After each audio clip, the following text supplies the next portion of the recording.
Leave that in. So I bet you thought that this was just gonna be a regular schmegular degular video. No, my team and I decided to do something a little bit different this time around. So instead of just having a straight talk, I'm gonna pop in from time to time to elaborate on some of the points that I made in this discussion, because I obviously had only so much time to get to the meat of it all. Hey guys, how are you? Okay. My name is Pauleanna Reed. I am a journalist and celebrity ghostwriter. I own an agency based out of Toronto, New York, and LA. So my team and I, we ghostwrite books and keynote speeches for politicians, entertainment moguls, founders, and pro athletes. When I'm not a content ninja on one of these high-profile teams, I am reporting on women in business for Forbes and Business Insider. So the first thing I want to bring to your attention is the elevator pitch. And I have talked about this at length with you, how important it is to be really, really confident in who you are and what you do. And of course, that requires a level of emotional intelligence and self-awareness. There's prerequisites to this. When I first arrived, the team asked me if it was okay for them to read my bio. And I said no. And that's my preference, actually, to most events that I speak at, because oftentimes they take your bio, they mash it up, and they whip up something that is like not even in line with like where you're at in your life right now. So I often prefer to give my own, put my own sauce on it. I prefer to recite my own bio because depending on who's the audience, who's in the room, depending on how I feel, what I'm working on, what projects I'm excited about, my elevator pitch is going to change. And that's another tip that I want to give you, that you don't have to only stick to one elevator pitch. You need to be agile. You need to be able to pivot. You need to be able to assess and make a very quick analysis of what is the objective here? What do I want to get out of this conversation? What value do I want to add to this person? And so depending on various factors, I switch up my pitch. So yeah, I probably have about 4 or 5, maybe even 6 elevator pitches, and you should too. So before I even get to the event, please believe someone like me who lives with anxiety, I have to do a lot of preparation and practicing before I even leave the house. So I put in the time so that I feel comfortable, so that I feel agile, so that I don't literally have a panic attack in the middle of the room. And so for those of you who are introverted and maybe you're nervous, I understand that it's not easy. So I want you to study a woman by the name of Susan Cain. She is an introvert, but she speaks on stages around the world. She has a powerful TED Talk and a beautiful sit-down interview with Marie Forleo. I am going to leave you with 3 quick tips to remember and keep in mind as you're navigating these spaces. Number 1, explain what you do in a very concise and clear way. Number 2, always state the value exchange. How can you help your audience or the people you are conversing with? And number 3, if you are in a conversational setting, end with a question that is open-ended, that cannot be replied with a yes or no answer. Best decision hands down was starting my side hustles. Because it opened my mind to realize the degrees of freedom that I could attain from having multiple streams of income. I want to stress that it took me a decade to figure this shit out. So the first piece of advice that I want to share with you is that you need to select a job that gives you a lot of flexibility. I hear so many people talking about the fact that they don't know how they're going to fit their side hustle into their routine, but I mean, if you're at a job every single day for 8 hours that does not allow you to take a phone call with a client, maybe work on a client project. I mean, these are ninja missions that you're pulling. And if you don't have that flexibility, then obviously you're going to be tied up and you're not going to have the time that you need to invest in your company. During my job search, I knew that I had to be strategic and I knew that I had to be very, very clear on what I needed to succeed. So the first thing is I wanted my boss to be a mentor. I look at my 9 to 5 as free business school. I get up, I put on my clothes, I walk out the door, and I enter an institution that is going to feed me everything that I need to know, because these transferable skills can be applied to whatever project or company that I'm working on. So it was very clear to me that I needed my boss to be a mentor and explain different things to me. I needed to learn business as a second language. Number 2, I also wanted a millennial-driven environment because I wanted to be around young creatives, innovators, and people who I could collaborate with. The third thing is vacation. Now, it's always bothered me that the corporate arena only offers 2 to 3 weeks vacation. That don't work for me. I need unlimited vacation. And oddly enough, there are companies who offer this unlimited PTO, personal time off. So my company that I was with for about 3 or 4 years had the luxury of providing us with unlimited vacation as long as our boss approved it. So for me, I used to book my business travel and I would use I was not on the beach. I was not at the cottage, none of that shit. Some of you guys need to reevaluate. And don't get me wrong, I understand that you want work-life balance, if that's even a thing, but I had to be strategic. I knew that if I grinded now, I could be on the beach for as long as I wanted to later. So for me, I used all of my vacation and put it towards business meetings. So I was in LA once a quarter, I was in New York once a month, and I was bumping around between Jersey, Philly, Atlanta, DC, et cetera, et cetera. The next thing that was extremely important to me was my work environment. I don't do open concepts. Like, I need to run my business from my cubicle. So all these new modern day open concepts where everyone can see your computer, that wasn't going to work for me. So in this instance, when I was at my job, like, we had laptops, so I could literally tuck myself away in an office. Or again, I was in a situation where people weren't all up in my business. I love when I don't have a micromanager, when I can just do my thing, I can make my own agenda. And that was very critical to me. So I now know you're going to ask me, well, how do I even know it's going to be an open or closed concept? Well, I mean, maybe you won't know, right? Maybe you may have your interview in one part of the building. I don't know. Honestly, girl, I don't know. But once you do figure it out, if it does not align with if it doesn't align with your working style, then you're going to need to pivot. See, my philosophy is you can always find a job. That's what I think is so hard for people to accept. You can always find a job. You just want the job that you want because it's comfortable. But if you had to work at the library, a bookstore, McDonald's, whatever, you can supplement your income. People are just not as flexible as they should be. If you really want to pursue entrepreneurship, it's going to require you to be hella uncomfortable. It's going to require you to have a plan. And the last thing is, it's going to require more of you, right? If you always do just enough, that's all you're ever going to get. The bottom line is that there are other factors that you need to think about when you are entering a new position, right? Money for me was not the end all be all. Of course, I want to pay my bills, but I also need to know what kind of work environment was I going to be in. I also need to know, is this a millennial driven environment? Is my boss not going to be an asshole? In order for me to thrive, I need to be in a very, very particular situation. And so I was just willing to be patient until I got what I wanted. So let's move on to the next lesson. Again, I want to go back to what I said about business school. So that means you're raising your hand to participate in projects that probably will make you feel uncomfortable or probably does not fit into your job description. That means you are doing informational interviews with all the senior level management so you can learn about the HR department. So you can learn about the HR department. So you can learn about HR, marketing, design, like all aspects of business, right? I sat down with every single department head and I just literally asked them about their career journey. I wanted to know, how did you get here? Why are you here? What keeps you here? What excites you about your career? Like, I asked everything and they're very happy. Listen, old people will tell you, let me not do that. Mature people will happily share what their career history looks like, because for a lot of them, they're quite proud of it and they've worked fucking hard and they're more than happy to share the knowledge with young people coming up. So I conducted informational interviews, and I think the breakthrough that I had was raising my hand to take notes in strategic meetings. So at my work, we had strategy meetings that lasted anywhere from 30 minutes to 8 hours. Like, girl, what are they talking about in these meetings? I don't even know. But I was there in the mix, sitting at the table next to my leader, next to the head of the department, next to the president. And I offered to take minutes. I offered to take notes.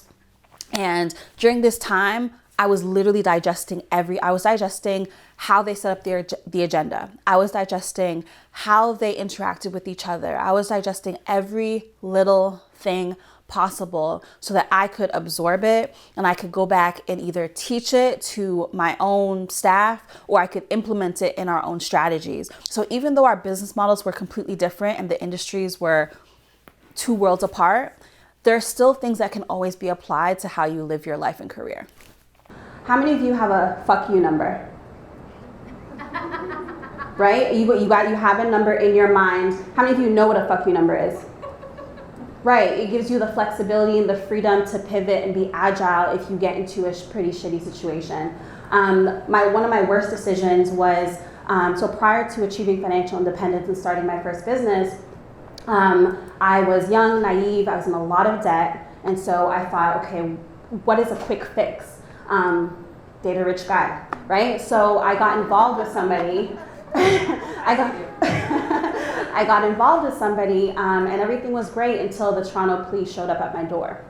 My boyfriend at the time was not making his money honestly, and the only reason why I didn't get arrested is because the police had tapped his phone and realized that I was not a part of his operation, but I got held for questioning. So that taught me a few key things, right? So the first thing is, as you know, if you don't learn to understand money, you will always be a slave to it. And the second thing is, like, don't ever let what a man brings to the table be the only thing that you have to eat. Once I realized that a job determines your salary, but I have complete control over my total income, and the number that they put on your job offer, right? That's what they can afford. That doesn't amount to my true value, right? So for me, once I realized that, like, everything changed. And so I started my first business really young at 21. And I was a side hustler for nearly a decade. In January of 2019, I quit my job because I built a 6-figure company from my cubicle. So for me, it was just a matter of just realizing that, like, there was so much more for me out there and I didn't have to settle. Whether or not you want to quit your job, that may not be your story, that's fine, but I think every single person in this room has the ability to monetize their skills. If you have contributed to a project in your school, if you have solved a problem at work, then you have a unique skill set that you can identify, package, and sell.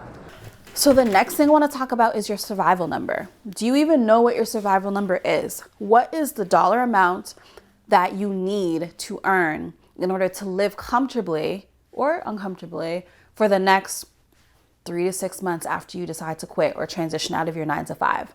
You need to know your numbers. It's very, very important. When I left my job, I had paid off 95% of my debt, equivalent to about $45,000.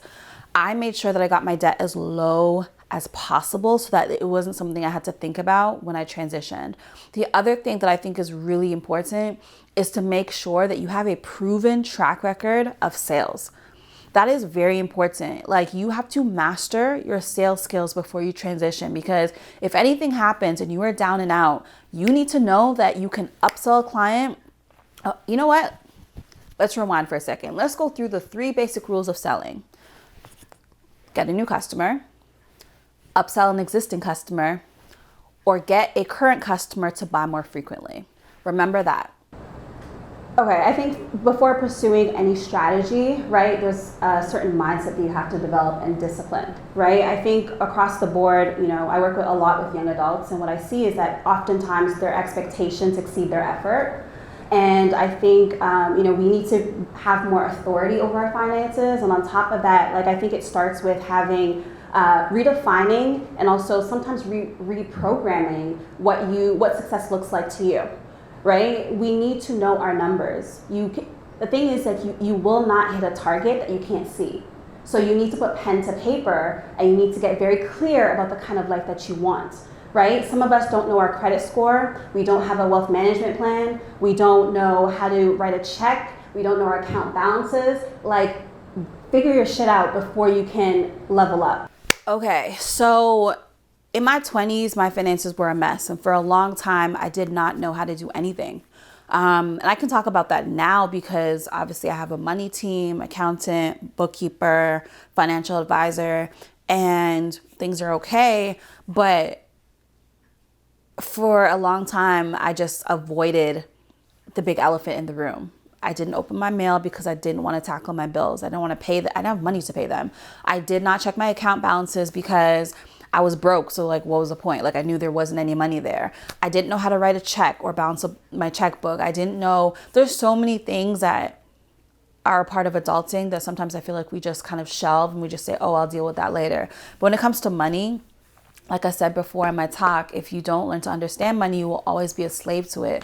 And so I'm still not even super comfortable with money. I think money is always, I'm comfortable talking about it, but there's so much that I have yet to learn. For instance, now that I make more money, I have to pay way more taxes. And that's honestly like so depressing, bro. Like I think a lot of people, they're gunning for that 6-figure mark in their business, but alongside 6 figures comes a shitload of taxes. And honestly, I have not put a dent in them. What am I waiting for? I don't know.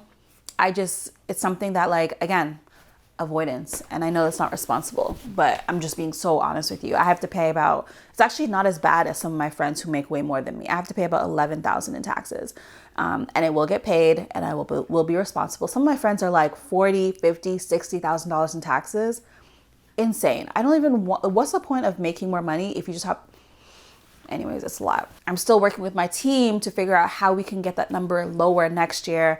And I think growth comes from humility, right? Like I'm also trying to humble myself and just do more listening than talking. I know how to make money, but the difference between successful people and wealthy people is how to maintain it. So that's where I'm at right now. We're not being honest. I feel like there's shame and pressure around like what our financial history is, like what our current status is, our credit scores, whatever that case may be. Because I feel like as women, we juggle so many things and we carry so many responsibilities that like we don't want to look bad to our girlfriend, or we don't want to look like we don't have it all together. So I think, like I said, I think at the foundation of anything is just, emotional intelligence and self-awareness, and really having that honest conversation with yourself around where do I currently stand? What do I envision for my life, right? And having the right people around you to stand in and support you throughout that process. I like, on a very literal level, if you don't have a group chat where you talk about money with your friends, I highly, highly recommend it. Absolutely. The thing is, you need allies, especially in the space that I'm in. So I travel to the States quite frequently, and when I'm on panels and when my peers and I are speaking at conferences, we do exactly what you just said. We negotiate amongst ourselves so that we don't get screwed over by the person who's hiring us. Because oftentimes, like I know the other speakers in the circuit. So we're very transparent about sharing our financial knowledge, how much we're getting hired for, what are we negotiating, and how do we align ourselves with certain brands. Like we have all of that in our group chat as well. Last but not least is systems and time management, okay? We're going to wrap up here because I think it's extremely important. Everything else was important, but this is critical. Time management, listen, lack of time is not your issue. The truth is that most people mismanage it. You want to ensure that you are being very, very particular and detailed with how you allocate your time. The other thing is systems. What can you delegate? What can be automated? Right? Like, yes, I built a company from my cubicle, but behind the scenes, I had a whole team working for me. I hired fast and I hired quickly because I knew that obviously my job was very demanding and I wasn't going to be able to have my hands into everything when it came to my company. So I was able to easily delegate and trust that my team could execute while I'm at my 9 to 5. The formula is going to look different for everybody, right? These are some of the things that I thought about before my transition. I told you earlier, it took me 10 years. So I've been thinking about my transition for a very long time. But you might have other things that you are thinking about or working on, or that is in alignment with your work environment. But I just want to put on the table that it is possible. Might take you longer, might take you shorter. But honestly, like everything that you want is very, very attainable, and don't stop until you get it. You only have 24 hours in the day, but 24 hours is more than enough to create. Lack of time is never the issue. The truth is that most people mismanage it. So you talk about passion to profit, right? So like when I think about that, I think about the path that has least resistance. So like what comes naturally and easy to you, right? Like, do you walk your dog every morning? maybe you can grab some neighbors' dogs. Like, I don't know, you know what I mean? Like, or like, for me, I grew up doodling and journaling, so like writing just seemed like a very natural fit for me to do on the side of a corporate job. Like, just the path that has least resistance. And then if you have a business that's, that's starting up, you really want to make sure you identify your revenue generating activities. There's a big difference between being busy and being productive, and I find that so many young founders are just like spinning on this hamster wheel and not actually getting anything done, right? Like, execution is very important. So when you talk about time management, I mean, what tools are you using, right? Like, what are you willing to sacrifice? Because if you add more to your plate, it means you're subtracting something else, right? So I think that it's relative because we all have balanced so many, like, what's balance, right? Like, we have so many different things. You have to figure out, like, what are you willing to forego in order to add to your plate.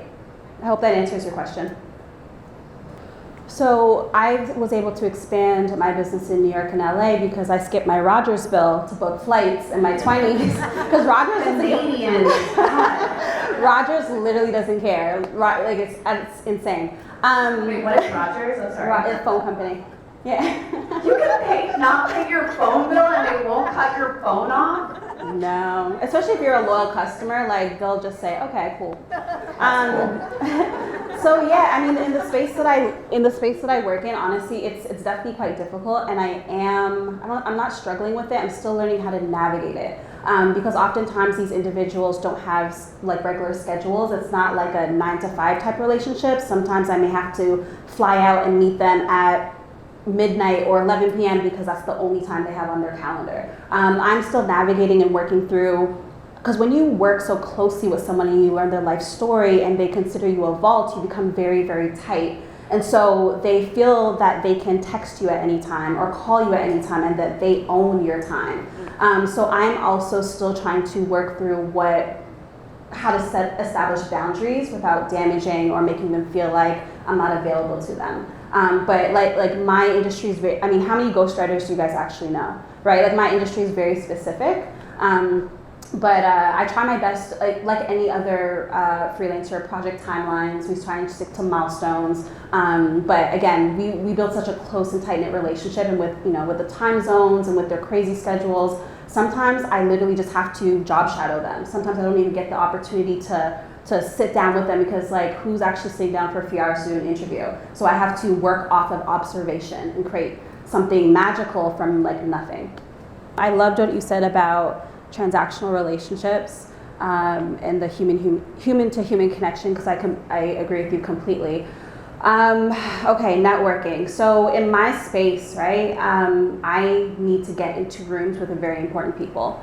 And I think before you embark on your journey towards, like, okay, how many people do I want to connect with in the room and who and all your strategy, I think that there's some prerequisite work that needs to be done so that you are a valuable asset and people actually want to fuck with you when you reach out to them. Do you understand?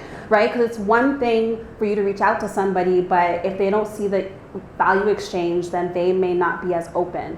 I also think another thing that's very important to point out is having patience and having a very strong follow-up game. There have been, I can't even tell you how many teams and CEOs, in particular, I'll tell you a story. There's one CEO I was connected to quite some time ago, and I obviously wanted to do some business with her. I seen some white space and opportunity. I followed up with her for a year and 3 months. And I finally got a lunch with her, and once I sat down with her, we were at Soho House, she was like, this is fantastic. She's like, send me your statement of work, send me your invoice, and I'll make sure you're financially taken care of. Most people give up after 3 weeks. Do you understand? Like, the fact that she did not necessarily respond to every email does not mean that she didn't want to work with me. The woman is busy. You understand? So I think don't get discouraged when you hear no, period, but don't get discouraged if you also don't hear something back, because people have very full lives, you know what I mean? Like, people are parents and they're family individuals, they have like hectic schedules. So sometimes it just means it's just not the right timing. So just like have faith and always remember there's money in the follow-up. Do you ever feel like your work is devalued in that way? Like, they think it shouldn't be that hard? Honestly, no, absolutely not. I'm a very critical component of these teams. because there are so many conversations and issues to address at a community level, an industry level, and the world at large. And a lot of athletes, when they put away their ball or their puck, a lot of artists, when they sing their last song, they're now thinking about what's next in my career, and I'm part of what's next. And so I'm helping them, there's a lot of individuals who have platforms, we're not doing anything with them. And so I come in as a content ninja and I help them strategize, okay, like what do you want to stand for? What do you want to fight for? What conversations do you want to contribute to? So regardless of whether or not I get credit, like I feel like I'm a very meaningful part of the team because this is legacy work that I'm doing. Awesome. There's your answer right there. Like, do you actually want to work for a company that treats you so poorly? Right? Like, I think when we're job searching on any level, we need to identify like what's important to us. For some people, it's culture over their salary. For some people, sorry. She works in tech. Yeah, okay. Right. Well, I mean, in tech. I mean, in fact, true, but listen, like in any case, no matter